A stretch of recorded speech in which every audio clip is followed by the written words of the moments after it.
सो यार, government job के लिए अप्लाई करते हो, वैकेंसीज देखते हो, किसी भी पोस्ट की हो वैकेंसीज आप देखते हो, भरते हो, तो आपके लिए बहुत ही बड़ा इंपॉर्टेंट डिसीजन दिया है सुप्रीम कोर्ट ऑफ इंडिया ने। तो इस वीडियो को ध्यान से सुनना कि सुप्रीम कोर्ट ने क्या बोला है, क्या आपसे चेंज हो जाएगा और आपको क्या चीज चेक करनी है अप्लाई करने से पहले। ठीक है, तो इस वीडियो में बने रहिए एंड फटाफट से आपको बता देता हूं क्या है आज का अपडेट।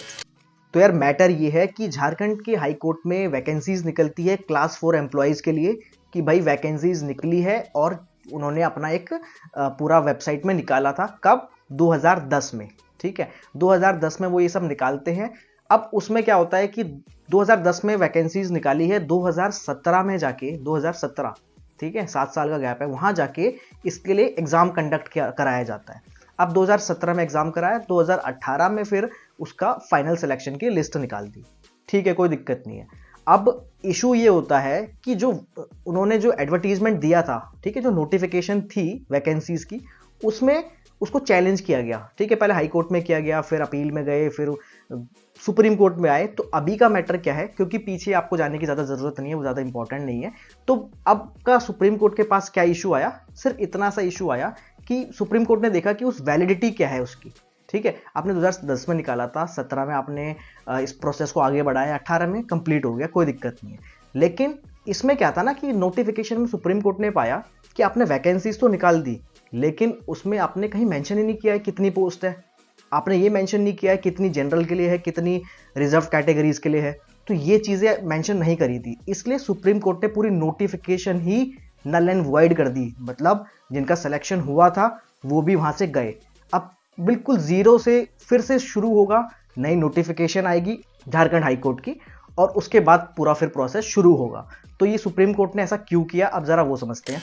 तो सुप्रीम कोर्ट का कहना यह है कि advertisement for public employment is invalid if number of post not mentioned.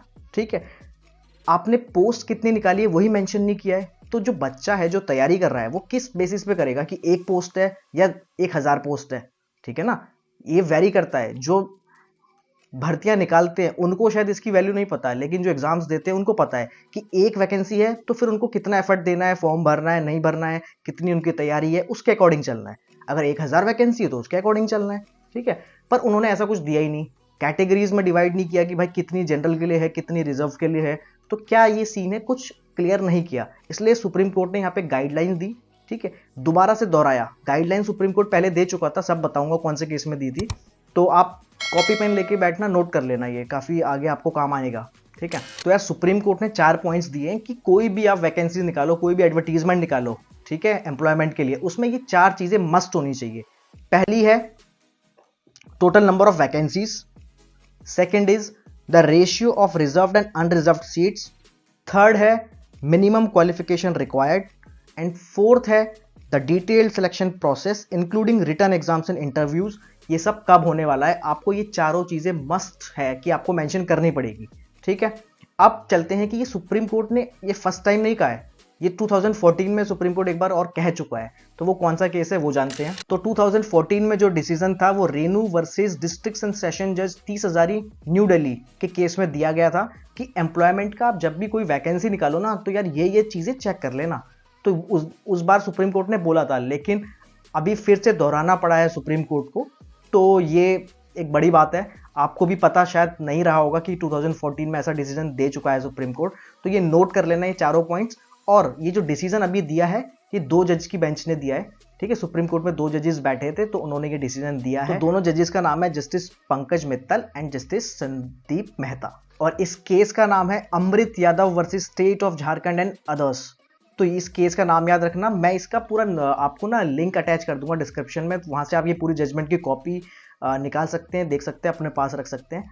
तो ये आप याद रखना। और इस पूरे प्रोसेस को सुप्रीम कोर्ट ने इसमें अनकॉन्स्टिट्यूशनल डिक्लेयर कर दिया कि ये कॉन्स्टिट्यूशन के अगेंस्ट है। और कॉन्स्टिट्यूशन में कौन से आर्टिकल के अगेंस्ट है? ये एक तो 14 के अगेंस्ट है और एक 16 के अगेंस्ट है। अब 14 क्या होता है, 16 क्या होता है, अगर आपको पता है ये दोनों आर्टिकल्स कॉन्स्टिट्यूशन के, तो आप कमेंट में मेंशन करके बताना। एंड ऐसी अपडेटेड वीडियोस के लिए सब्सक्राइब कर लेना चैनल को एंड बने रहना। Thank you so much, bye bye.